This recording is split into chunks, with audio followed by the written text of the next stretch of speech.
In This Moment, whore. And I gotta tell you, man, first of all, it's drop A, but check this out. You know, you guys know I like a lot of different styles, man. I'm not just one track. In This Moment is amazing. And this one's going out to my bro, Mr. Pookie, Fireman Joe. I was going to do this even if no one requested it, and I know I've had some requests for In This Moment. This chick can sing. What's her name? Maria Brinks? Or Maria Brink? Chick can sing. Wow.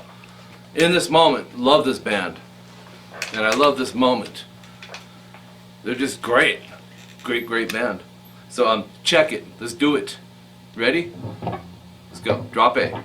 Here's what you're going to learn.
Back.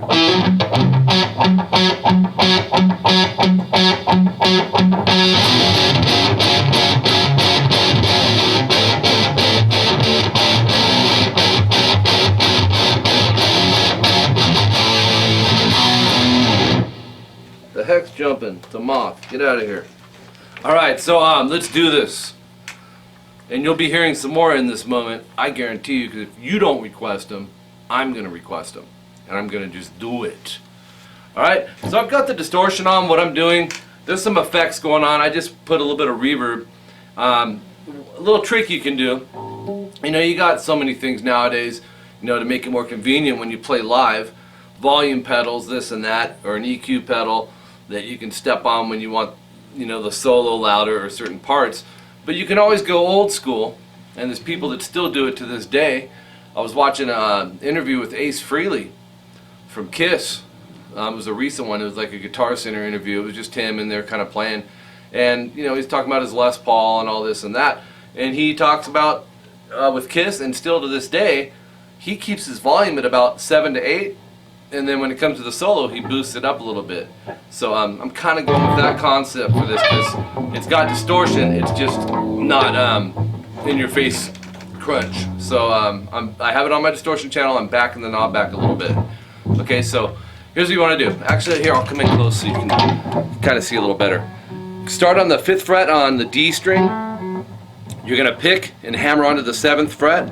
Now, it's a little trickier than you may think, because there's palm muting and then lifting. There's a lot of bouncing going on with the palm. So you want to go, you're going to hammer, then pick, and then think of it as staying on that 9th fret D, palm mute, pick it once, and then lift and do it without palm muting, and then you're going to repeat that concept. So it's palm mute, lift, lift. You're doing that 3 times of the back and forth palm mute, non-palm mute. And then you're going to pick that 9th fret, slide it to the 5th fret, and then pick, and then do the palm mute, no palm mute again, 3 times. And if you don't like that finger during that process, you can switch over to your index like this, watch.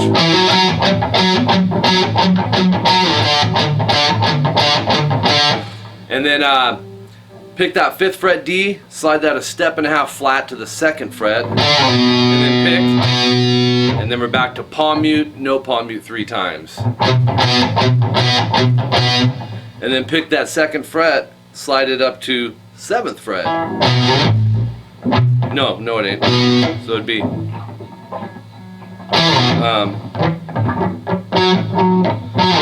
you'll go. You'll actually jump up to the 7th fret D and do the first part again. That may be a slide at the end, but you'll still, either way, you're going to go to the note, pick it, palm mute, no palm mute 3 times. Then that's the section. I want you to see it in its section form so you can know that's a section and you're going to repeat it. So let's play that part 2 times through. They do it more than that, but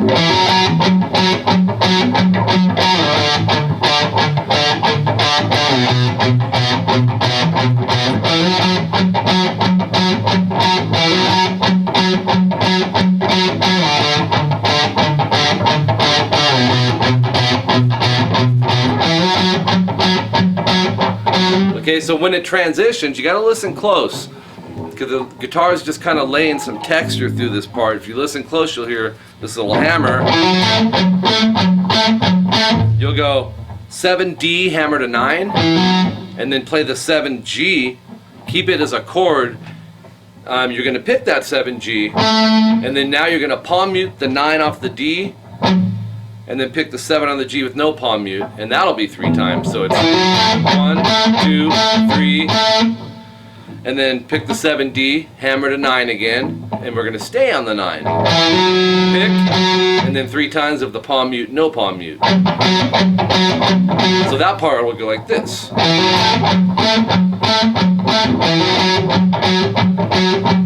And then go back to the first one,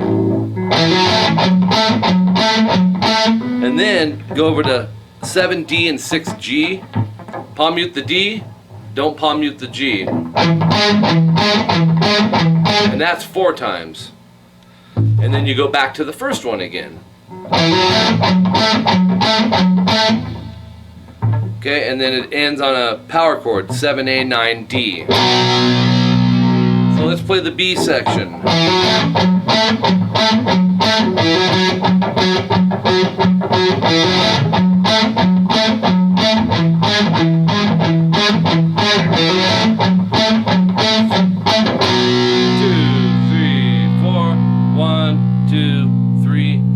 Part comes in, and that's good. This part.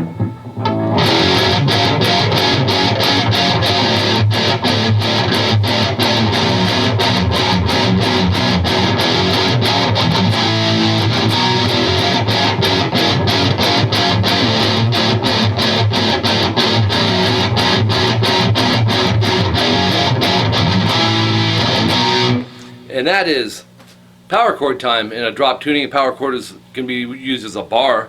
Go 7 E and A. You're gonna hit those 2, hammer onto the 9th fret on the E and A, and then you're gonna do the staccato riff, just choppy. 1, 2, 3, 4, 5, 6, 7, and then an 8th hit to slide over to the 5th fret E and A. And then once you get there, 1, 2, 3, 4, 5, 6, 7. That's the first half of it.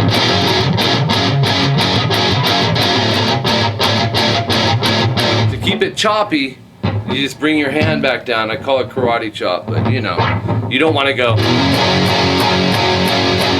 You want landing that pick right back on the strings and my hand to assure that it's muted. Alright, so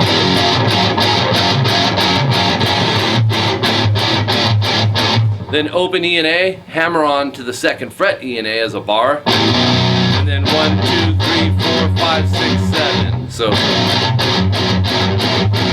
back up to the 7th fret E and A, bar it, hammer to the 9th fret, and then 1, 2. So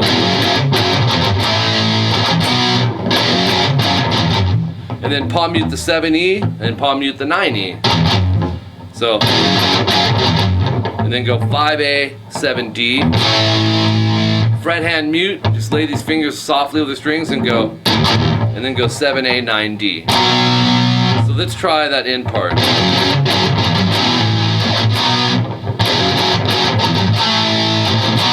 Now let's do the whole part.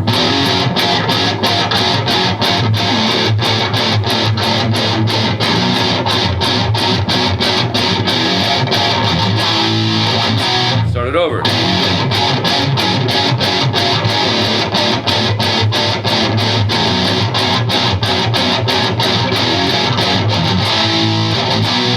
And then they started over from the beginning, but here's what happens. The 7 hammered a 9 on the D.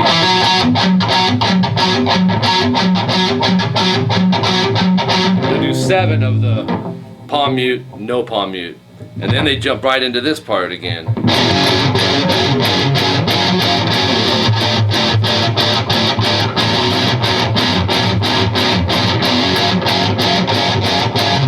And that time I don't think it does that. Alright, so anyways, let me grab a seat. That's it. That's all the parts you heard me play at the beginning. My name's Mike Gross, and if you haven't checked out In This Moment and you're open-minded to music, then you need to check this band out. They got some major talent, good songwriting, killer groove. Maria's pretty pleasant on the eyes too, and but she can. This chick has pipes, man. She can sing. So I'm really digging them. They're one of the bands that I've really been listening to a lot these past couple weeks. So I hope you enjoyed the lesson.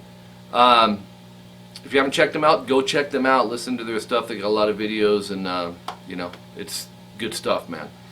My email is mike@rockingguitarlessons.com. If you have any questions, read the description below on this. It gives you a lot of detailed information about different things. One of them being my website that launched early in 2014 this year, and be sure to check that out. Fill out the contact information. We will be doing giveaways down the road, guitars and effects and different stuff. So if you want in on that action, you got to fill out that contact information.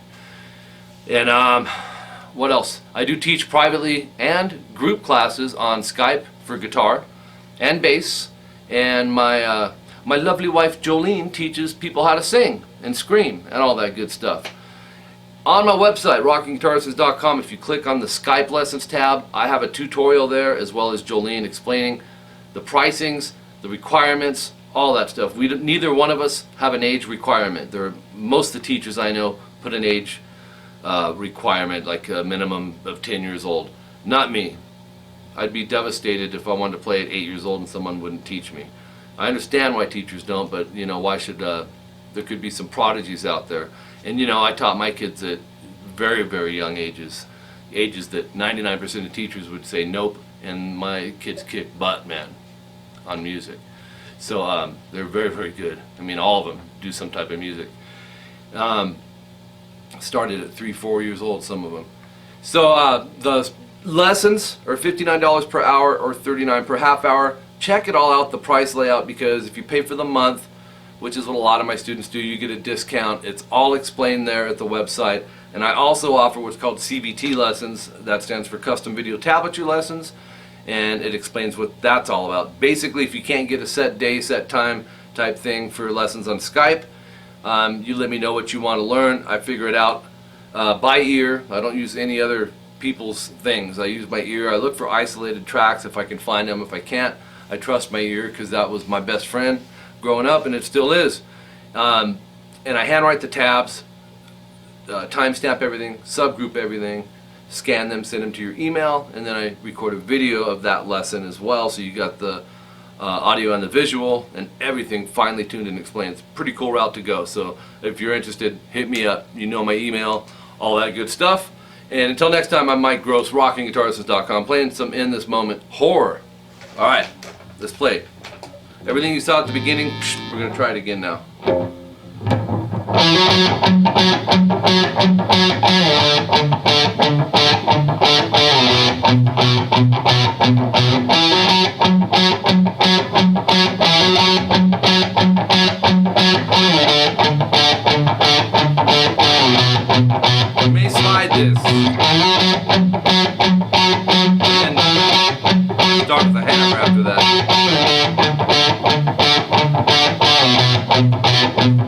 Bye.